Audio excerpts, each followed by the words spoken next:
This is CyberSound, your simplified and fundamentals-focused source for all things cybersecurity, with your hosts, Jason Pufall, Stephen Maresca, and Matt Fusaro. Welcome to CyberSound. I'm your host, Jason Pufall, joined as always by Steve Maresca and Matt Fusaro. Hey guys. Hey, everyone.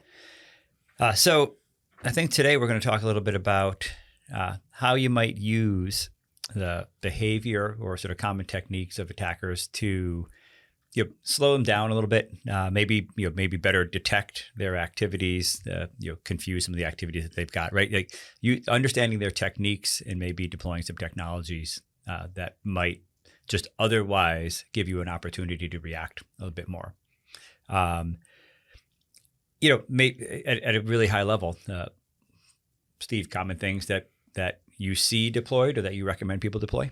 Yeah, so it's basically some terminology up front because I think this is kind of important. Yeah, that'll be important. This is a very unusual area of security, and I think a lot of people hear of it being discussed, not necessarily understanding what the lay of the land is. Deceptions in a defensive manner include technologies that you may have heard of, like honeypots, honey tokens, canaries, things that, to some degree have meanings outside of cybersecurity. The canary in a coal mine is obviously the origin of that one. What's the purpose? It's to give you a bit of a leg up to detect activity that should be definitely deemed malicious. That's kind of the intent here. And I'll add to what you had in the opening, Jason. Part of this is to gain information about the attacker so that you might, in the moment, defend the network. So what are your common initiators of an incident? Phishing, right? So what happens in a phishing attack that could be defensively meaningful? For example, that your users are potentially submitting their identities to a form, right? They're revealing their passwords. How can you use that in an environment? I think that if you use a fake identity that is known, baked into logging systems and examples of that variety, you can submit that to a form and hope that the attacker attempts a login.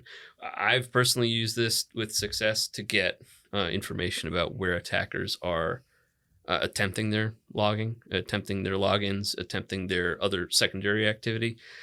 What's that get you ultimately? Yeah, I mean, at that point, you're starting to get some IOCs that you can start putting into your SIMs or even your firewall rules, right? If you want to start moving into the defensive area. So if you're looking to gain more information, you might not want to be blocking that activity just yet, right? But yeah, by putting that form in, getting more activity from that actor, then yeah, you're now getting sources. You're getting what's the behavior, right? What types of things are they trying to get into? Are they looking for exchange, for example, et cetera? Right. So we're getting some notion about what systems they're targeting. We're getting some notion about the users themselves that may have actually submitted their credentials. Yep. Now, it's not atypical at all for users to mistype a password in a phishing form.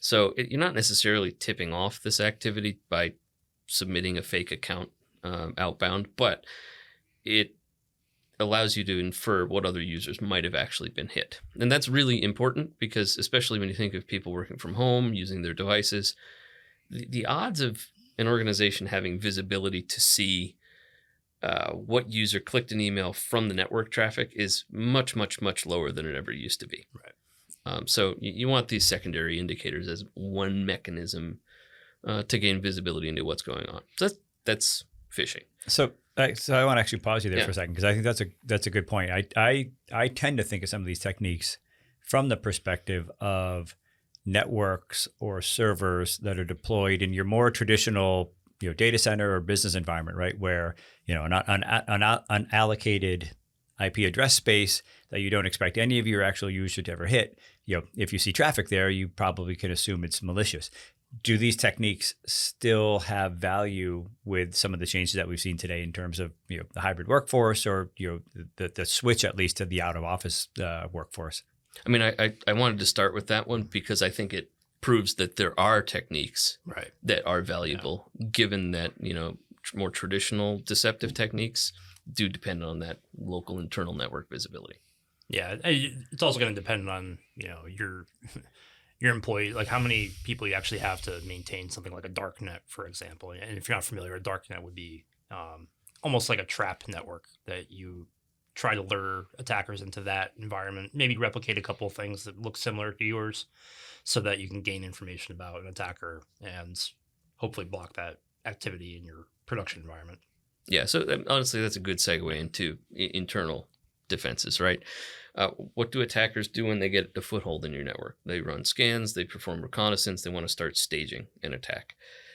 A darknet, like Matt described, would be a reserved area in your network that really there is nothing legitimate. Therefore, any traffic destined toward that location should be a bellwether that someone's either made a typo, which is potentially legitimate, or searching. And that will recon. Exactly. Yep. And that will tell you what potentially compromised systems are doing reconnaissance. Those are really great ways of gaining early indications of attack before they really get rolling. Honeypots are related technology. They're not quite the same as a darknet. They're far more interactive to an attacker. They look like a real system, ideally. It pretends to be something that, maybe has an attractive keyword in its host name, accounting files, something like that. But, they pretend to be vulnerable systems or similar. Same goal, attract attention from an attacker and potentially, in this particular case, make them waste time trying to break in. Yeah, so to some degree, that's the goal, right? Get them focused on something that is unimportant and gives you an opportunity to respond rather than maybe, getting right after the real legitimate assets. Right. Any speed bump in an incident is a help. An old term for this used to be called the tar pit. Far, far more network oriented, deliberately trying to slow down network traffic. Not very common to encounter it today, but the notion, the actual metaphor is useful here. If you can dream up a way to direct attention away from your actual assets, you've gained some time. Yeah, these things used to be quite onerous to deploy, right? I mean, Steve, you helped run some of your darknet in the past. That's not so much the case anymore. It's being built into a lot of products now. Absolutely. Your endpoint security solutions have them now. There's point solutions that are literally like, is it Red Canary? Yep. Yeah, one of those out there that you can actually deploy a physical hardware or virtual machine and it acts as a honeypot for you. So this technology is attainable now and it helps you with the alerting and everything. It used to be a lot of work to put something like this up. Not so much anymore. Returning to the fake identities aspect, you mentioned fake tokens in EDR platforms. Very useful scenario, right? Because they insert potentially interesting credentials into memory, and anything interacting with them or attempting to authenticate with them become an immediate indicator of attack. Great example. But what I like about that example is, and I do find myself thinking about this, if you use an MDR and it's doing something like fake tokens, that's something that your IT staff doesn't have to do. It's taken care of by the platform. Implementing a dark net or some of these other technologies, they are time consuming. You do have to monitor them, and I wonder where they sit in terms of value against other potential security activities. So I'd say there's a spectrum. Honeypots, onerous, unless you're deploying something off the shelf like Matt mentioned. Other things, for example, like creating an identity that sits in Active Directory or whatever your identity store is and literally does nothing else other than be an illegitimate thing to be used. Easy. Right. Sure. You set it and forget it. And then if it happens to appear in dark web data, because you're hopefully searching for that, then without a shadow of a doubt that your local identities have been leaked. It's a great way of determining through inference and monitoring that something's occurred. So low effort, high fidelity if it gets triggered, right? Similar examples. And this is more of a exfiltration and data access scenario. Weaponized documents are used all the time in phishing attacks to actually compromise a system. But similar techniques are possible to deploy to gain a sense of someone opening a file. CanaryTokens.org is a great site. It will generate you a document like a Word doc or an Adobe PDF with a callback to a system. So you can get an email, for example, if it's opened. put that in a file share in a place that shouldn't really be open during normal business or legitimate activity. Someone's snooping. Maybe it's an insider threat. Maybe it's an attacker trying to determine the value of the material. Related concept, a lot of network file shares, if you're still using them on-prem, have a capability to trigger a script if a file's been opened or listed even. That is enough to infer some types of attacks like ransomware are underway. Deny the user automatically in that script from accessing the share, shut down the attack, and potentially trigger an email. Those are, again, low effort, low cost, potentially free ways of knowing without a doubt that something unusual is going on. So what strikes me by listening to this is you need to have at least decent documentation if you're going to implement some of these things then, right? Because if you start to get alerts for an account that was triggered and maybe you're at the help desk or somewhere else, you could think that that's a real human being, right? So you don't want just one technical person implementing a bunch of these techniques, not necessarily being the one who gets the alerts and then confusing everybody when they start to see activity. So there is an aspect of this that strikes me that you have to have at least good documentation, if not a reasonably robust security program to really get value out of these. Yeah, I mean, I'd say you'd probably need to have a robust incident management plan, right? You may not want to tell the rest of your IT team about some of those things, right? Because sometimes you do want to understand if your help desk is going places it shouldn't, the other engineers are going places they shouldn't. So, but if you have a good threat management system in place, that stuff will get to the right people and be dealt with, right? They'll know that it's not an issue, et cetera. Right. I think that in every one of these scenarios, an alert to the people who should know needs to be sort of a tacit expectation. Yeah, piece of it. Because if it's not, you're not getting the value. Right.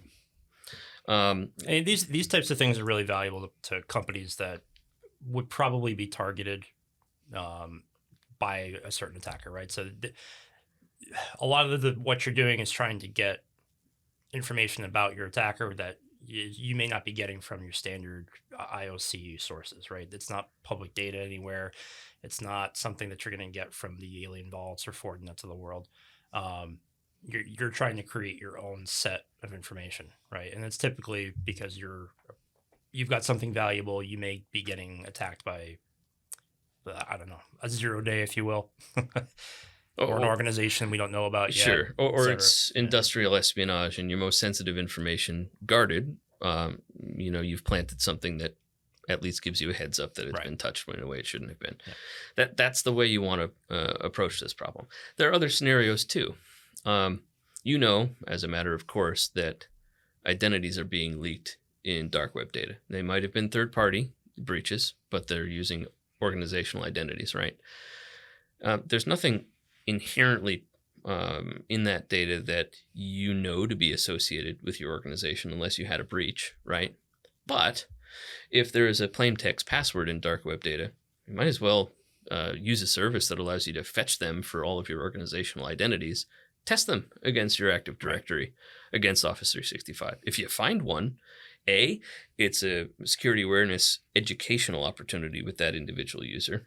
B, you can actually lock the account, change the password, impose more rigorous controls, and defend in a way that, frankly, could have been used by an attacker at that moment to gain access. Right. So there are lots of options here. I do think that they are worthy of investigation, either when evaluating products, per your point, Matt, in terms of EDR, but also as just rainy day projects, that enable something. Hopefully you never receive an alert, bias it towards low noise, and hopefully you'll be able to react appropriately early in an attack. Yeah, and honestly, they can be valuable sources of data at low cost potentially. So, from the standpoint of risk versus expense or complexity versus expense, like some of these aren't that hard to do. They do provide high fidelity. I like that term that you used before, right? High fidelity data. So you're not guessing. Yeah, you're not having to do a lot of legwork to determine whether or not it's a legitimate alert. You can take some action on it, and it gives you some information that you otherwise wouldn't have had. So, I think that's a good high level topic or high level overview of maybe how to turn tables on attackers, how to use some of the data that you have at your disposal just to buy you some time in the event of attack, or just give you some information. If there's any follow-up that people want, feel free to reach out to us at LinkedIn, Vancord.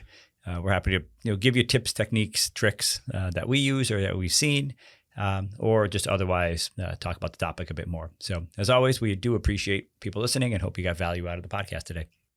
We'd love to hear your feedback. Feel free to get in touch at Vancord on LinkedIn or on Twitter at Vancord Security. And remember, stay vigilant, stay resilient. This has been CyberSound.